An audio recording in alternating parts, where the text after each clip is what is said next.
Welcome to the Daily Devo. My name is Jeremy, and today we want to talk about the danger of a security blanket.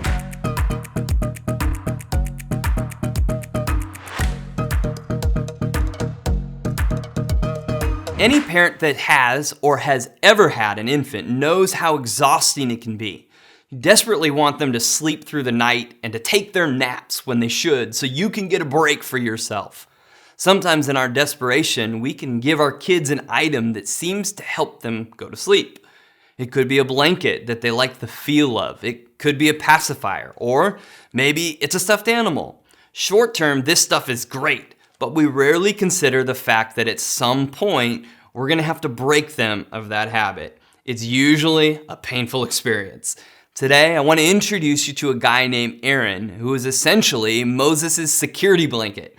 Let's check out Exodus chapter 4, verses 11 through 16. The verses say, "The Lord said to him, 'Who gave human beings their mouth?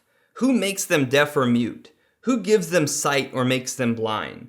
Is it not I, the Lord? Now go, I will help you speak and will teach you what to say.' But Moses said, 'Pardon your servant, Lord. Please send someone else.' Then the Lord's anger burned against Moses, and he said, 'What about your brother Aaron the Levite? I know he can speak well. He is already on his way to meet you, and he will be glad to see you. You shall speak to him and put words in his mouth.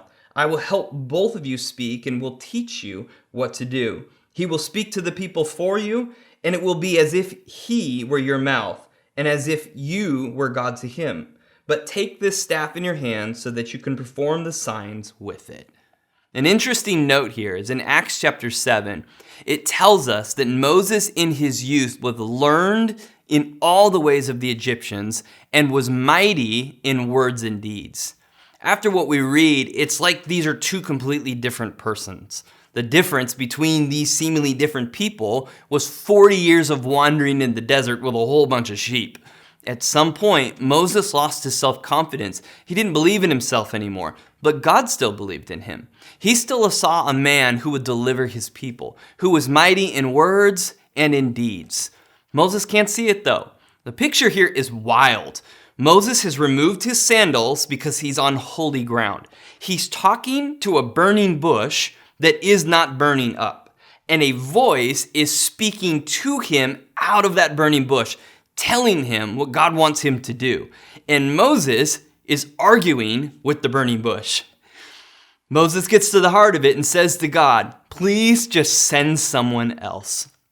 The truth is, Moses was unwilling, not unable. So God gets angry, but he relents and he brings Aaron onto the scene. And Aaron becomes that security blanket for Moses. He becomes a mouthpiece for Moses to God's people. And God allowed Aaron to become part of the picture. But as the story goes on, Aaron becomes a major pain and thorn in Moses' side. You see, Aaron was a smooth talker, but he was a man of weak content and character. Here's just a few of the things that Aaron did. Aaron instigated the worship of the golden calf. He fashioned the calf himself, building an altar himself. That's found in Exodus chapter 32. Aaron's sons blasphemed God with impure offerings in Leviticus chapter 10. And one time, Aaron openly leads a mutiny against Moses. That's found in Numbers chapter 12. Moses sacrificed God's best for a short-term security blanket. Aaron is a cautionary tale for all of us. If the creator of the heaven and the earth says that you can do something, then you can. Choose to believe that God's truth about you is higher than the truth you believe about yourself. The way you overcome fear starts with a willingness. Like I said before, Moses was unwilling, not unable. This is the heart of it, isn't it? Are you willing? Take a small first step towards what God is asking you to do. It could be a new job. It could be starting a business. It could be letting go of a habit that has become a way for you to not have to deal with what's going on in your life. God thinks you can do it, and we believe in you. Thanks for joining us today on the Daily Devo.